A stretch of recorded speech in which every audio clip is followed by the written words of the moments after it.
सुप्रभात।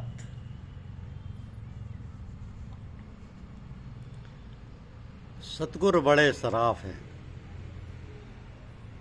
परखें खरा और खोट। यह हमारी आज की आध्यात्मिक चर्चा का विषय। सतगुरु बड़े सराफ हैं, परखें खरा और खोट। भवसागर से निकार के राखें अपनी ओट। भवसागर जल विष भरा, मन नहीं बांधे धीर। शबद स्नेही गुरु मिला, उतरा पार कबीर। सतगुरु शब्द जहाज है, कोई कोई पावे भेद। समुंद बुंदे के भैया, किसका करूं निषेध। सतगुरु तो ऐसा मिला, ताते लोह लोहार। कसनी दे कंचन किया, तालिया तत्सार। सतगुरु मिल निर्भर भया, रही न दूजी आस। जाय समाना शब्द में, सत्यनाम विश्वास। कुमत कीच चेला भरा, गुरु ज्ञान जल होए। जन्म जन्म का मोर्चा, पल में डारे धोए। सतगुरु मोह निवाजिया, दीना अमर बोल। शीतल छाया सुगम फल, हंसा करे कलो।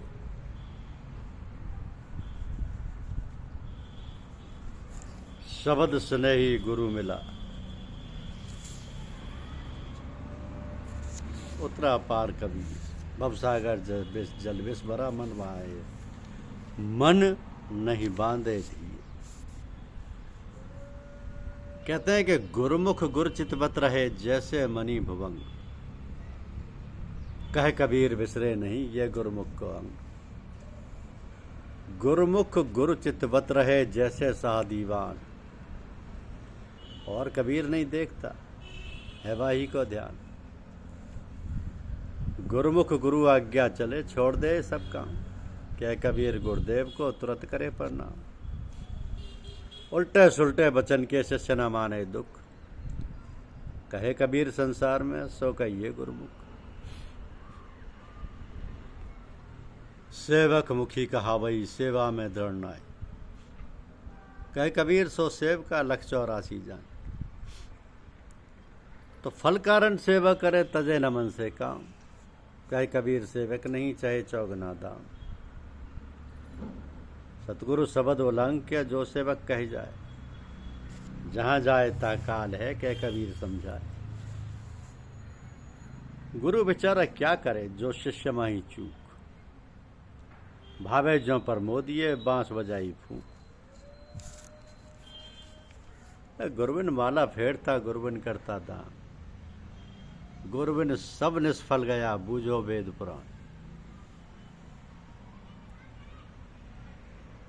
निसंध्यारी कारण 84 लख चंद। गुरु ने अते उदय है, तब सुदृष्टि मन।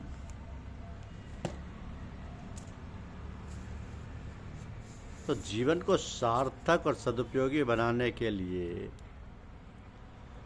आवश्यक है कि किसी महापुरुष को पथ प्रदर्शक या गुरु के रूप में धारण किया जाए। किसी भी कार्य के सिखाने वाले को गुरु कहते हैं, किंतु यहाँ तात्पर्य ऐसे गुरु से है जो आध्यात्मिक रूप से हमारा मार्गदर्शन कर सके।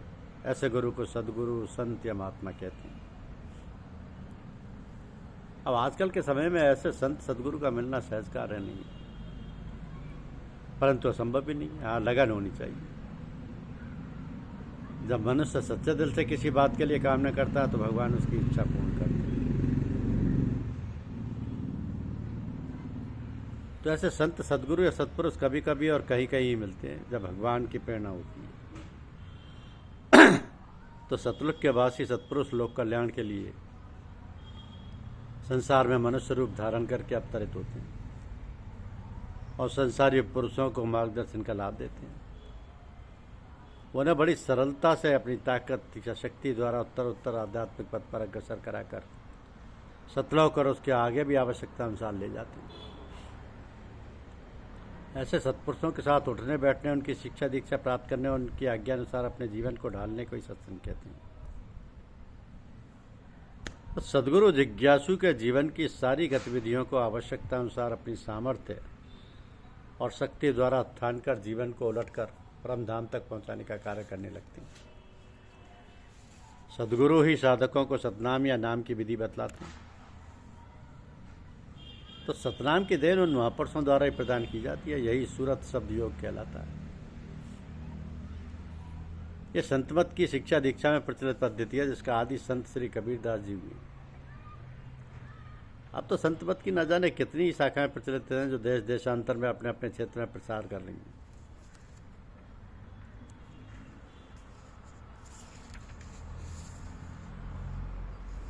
तो साधक के लिए मुख्य बात है कि सद्गुरु के सानिध्य में ही रहे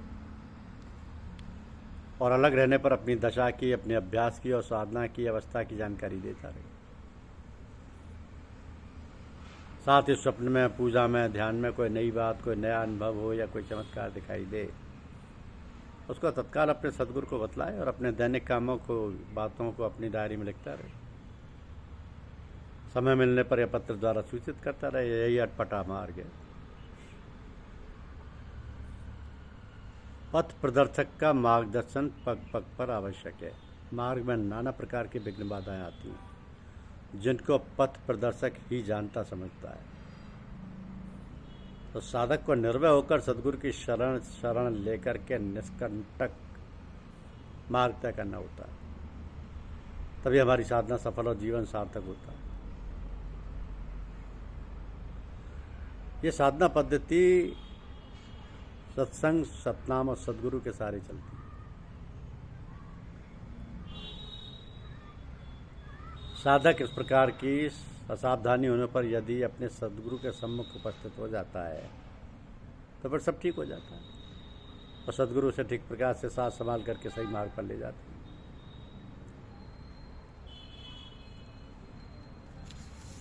तो सद्गुरु के बताए हुए मार्ग पर चलने से ही जीवन के लक्ष्य की प्राप्ति होती है।